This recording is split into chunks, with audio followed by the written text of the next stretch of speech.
If she slept with him the same night, but made you wait for months, don't fool yourself. It was never about timing, boundaries, or respect. It was about how she saw you.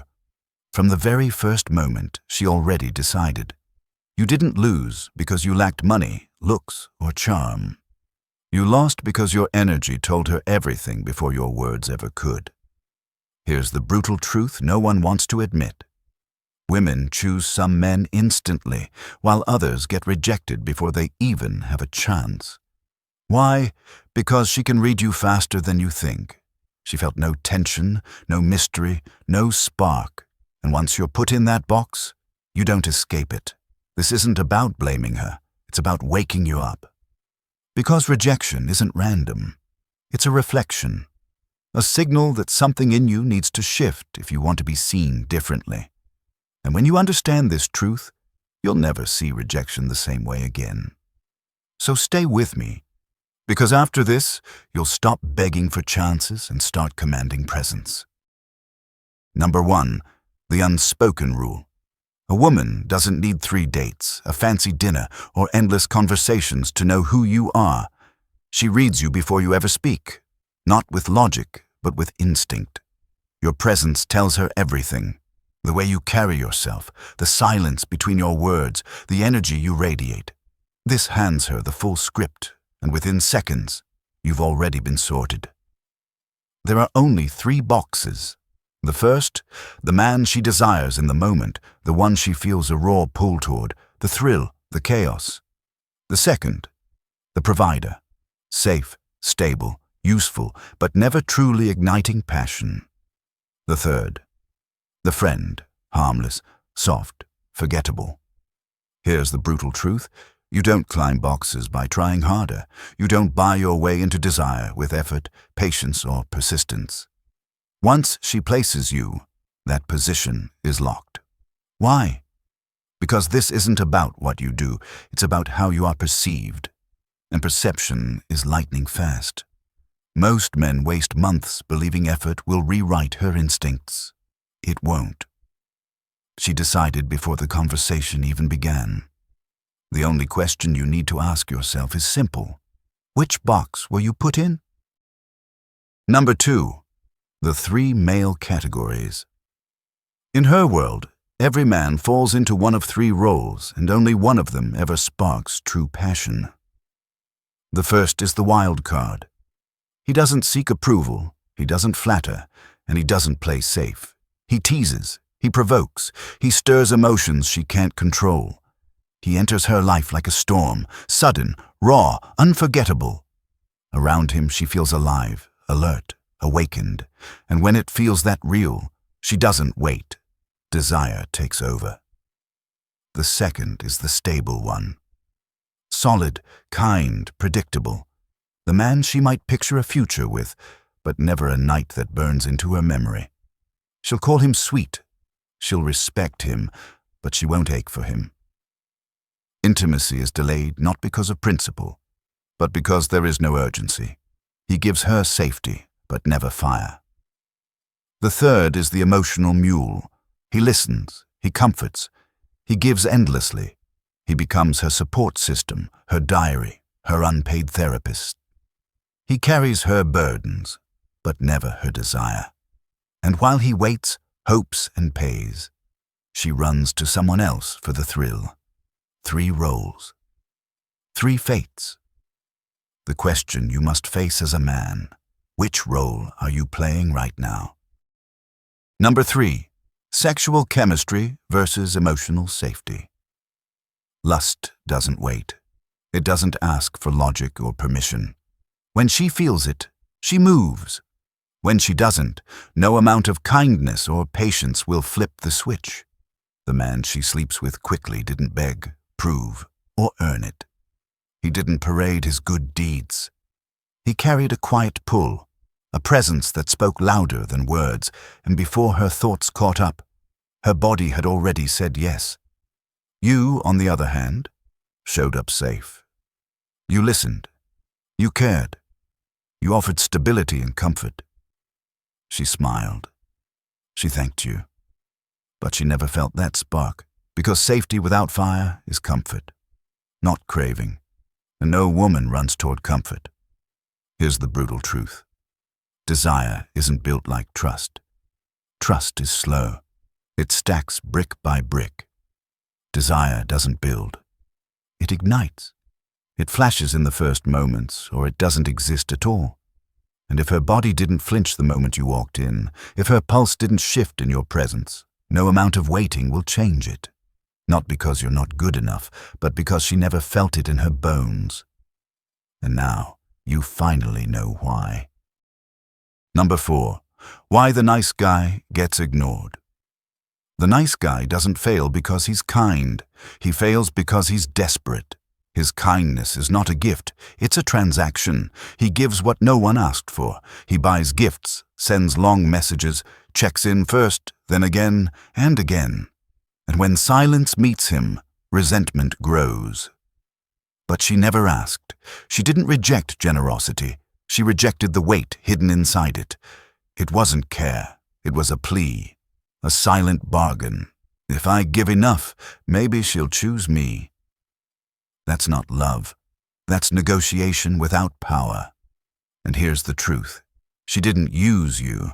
She dismissed you. But you kept showing up, so she kept accepting, not out of malice, but because it was easy. You became her cushion, her emotional safety net. A man to lean on, but never lean into. Not a friend, not a lover. Something in between, and nothing at all. And no woman respects a man who gives himself without being asked.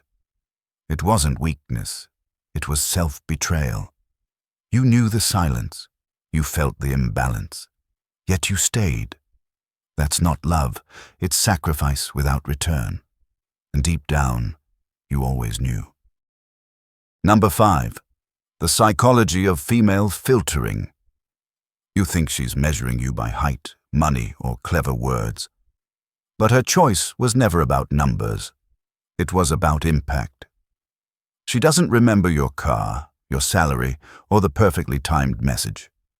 She remembers one thing, how you made her feel in the first 10 seconds. The men she chooses instantly don't always look better. They feel different. Their presence leaves a mark.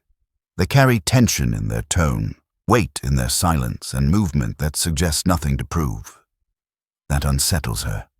And that pull isn't logical. It's primal. Mystery creates friction. Friction creates curiosity. And curiosity breaks her logic wide open.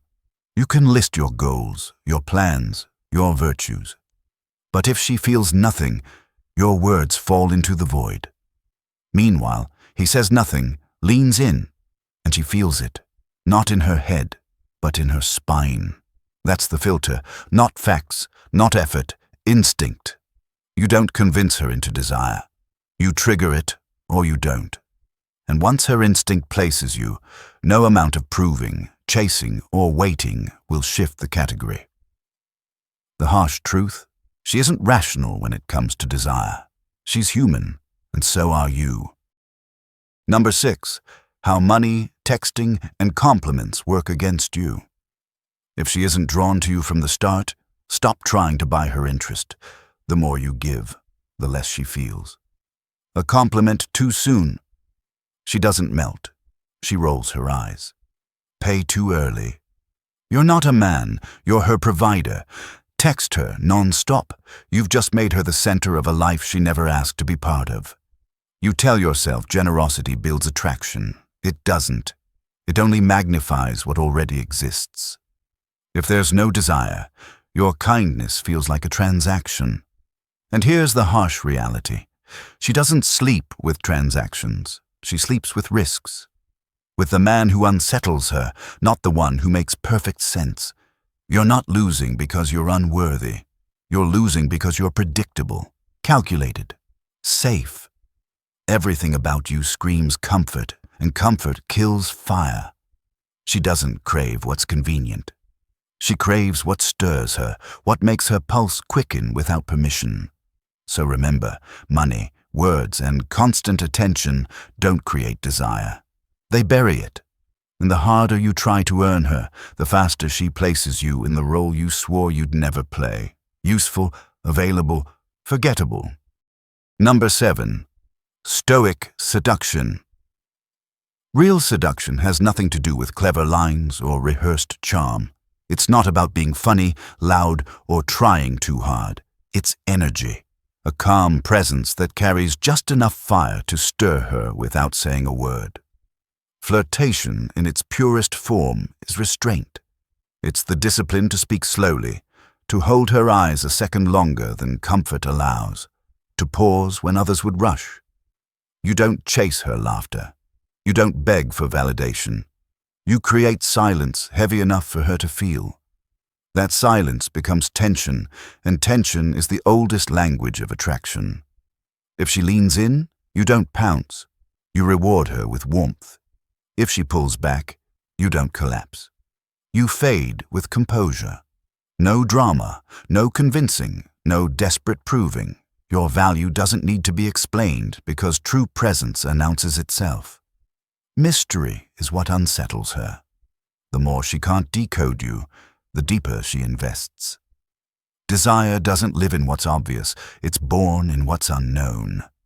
And when she can't read you, she feels you. That's stoic seduction, not noise, but silence. Not performance, but gravity. Number 8. The energy. First rule. Attraction begins long before you speak, before you text, before you prove yourself. It's not built on effort, it's built on impact. A woman doesn't choose you because you bought the dinner or sent the flowers. She chooses because your presence stirs something inside her that she can't ignore. That's why your first rule must be energy. Spark her curiosity before you give your time. Let her feel your presence before you hand her your attention. You're not here to audition. You're not here to beg for a spot in her life. You are the prize. Act like it. The truth is, most men broadcast need. They chase. They explain. They try to sell themselves, and in doing so, they push her away. The man who wins doesn't do more. He does less. He holds his frame, deep, quiet, unmoved. His silence makes her lean in. His energy makes her collapse into his gravity. She doesn't choose based on what you offer.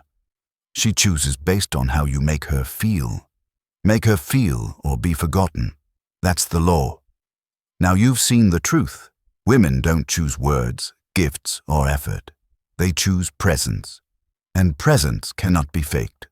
So stop begging. Stop chasing. Stop trying to convince. A stoic man does not seek validation. He becomes validation. He doesn't explain his worth. He embodies it. If this message struck you, leave a comment. Tell me the hardest truth that hit you today. And if you're ready to rise above need, to master silence, and to embody presence, then subscribe. Because here we are building men who are unshakable. Not by chance, not by luck, but by discipline, stillness, and power. Stay grounded, stay quiet, stay powerful. This is the Stoic Wolf.